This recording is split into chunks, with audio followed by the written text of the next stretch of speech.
Let's jump right into this explainer. Today, we're unpacking the absolutely wild and frankly mostly forgotten story of one of the 20th century's most towering public intellectuals. We're talking about a guy who literally conquered the globe with his talents, only to be systematically scrubbed from our history books. It's like he just vanished. So that brings us to a massive question. How exactly does one of America's most famous men just disappear?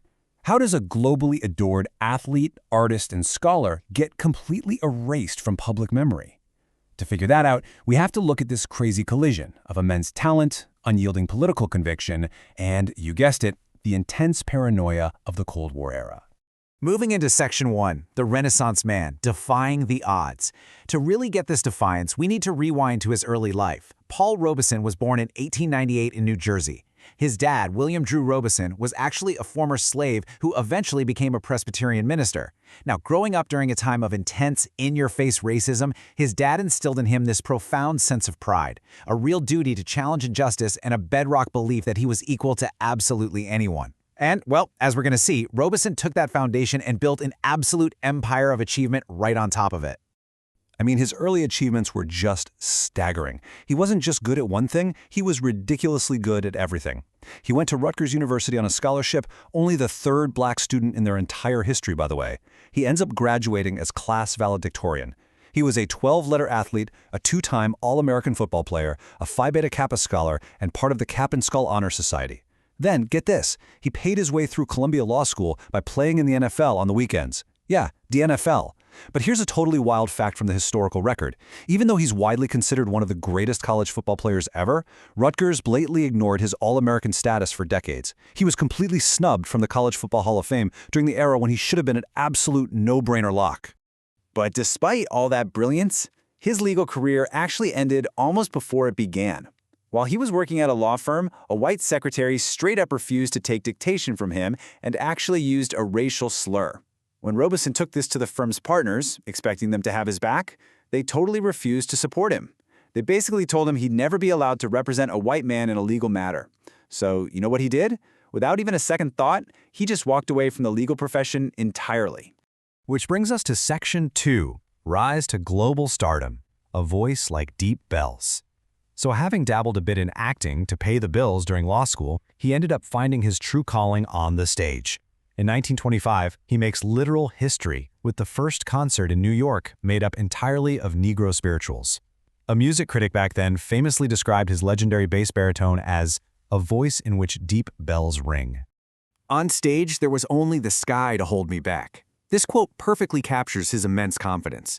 When he was up there conquering stages from Broadway all the way to London, starring in huge, massive hits like Shakespeare's Othello and the musical Showboat, he felt this boundless freedom. A freedom that American society completely denied him the minute he walked off stage. He toured the whole globe, Vienna, Prague, Berlin, Paris, Moscow, and found that internationally people were judging him way more by his once-in-a-generation talent than by the color of his skin. Okay, Section 3, Art as Cultural Work, Weaponizing Popular Culture. See, Robeson decided to take all this immense fame and use it as a political weapon. He didn't just want to entertain people. He saw adult education and cultural work as totally crucial for driving real change. He deliberately used his massive platform in pop culture to punch back against demeaning stereotypes and really elevate the rich heritage of African American culture. And you can literally see that strategy right here. So Robeson was insanely famous for the song Old Man River from Showboat. But the thing is, he absolutely hated the original lyrics. They portrayed black laborers as basically human oxen just looking to drown their sorrows in alcohol. So during his live concerts, he just changed them. He swapped out "you get a little drunk" for "you show a little grit." It's such a simple swap, right? But with that one change, he transformed a song about subjugation into this incredible anthem of resistance and racial pride. And he took that exact same uncompromising attitude straight into Hollywood. Between 1932 and 1939, he was the lead in 8 major movies.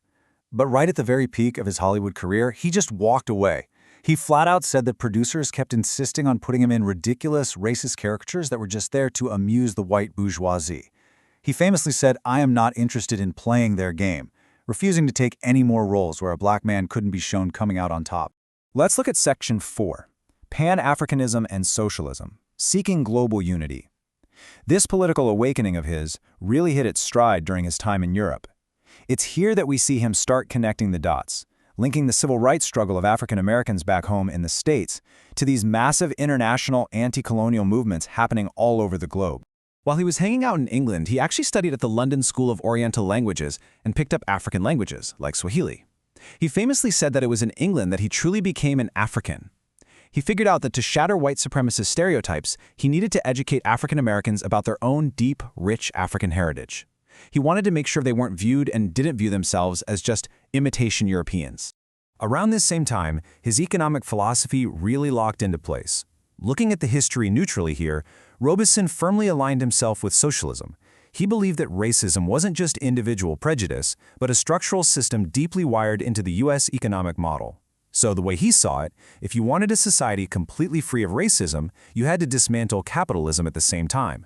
He believed the ultimate way to get there was by building really strong multiracial labor alliances, getting black and white workers to unite under their shared economic struggles. Now, here's the crucial takeaway. His deep-seated convictions led him to take some stances that quickly became, well, incredibly dangerous. He openly viewed the Soviet Union as a non-racist model. He contrasted the immense respect he received over there with the brutal segregation he faced back home. I mean, he even sent his son to school in the USSR.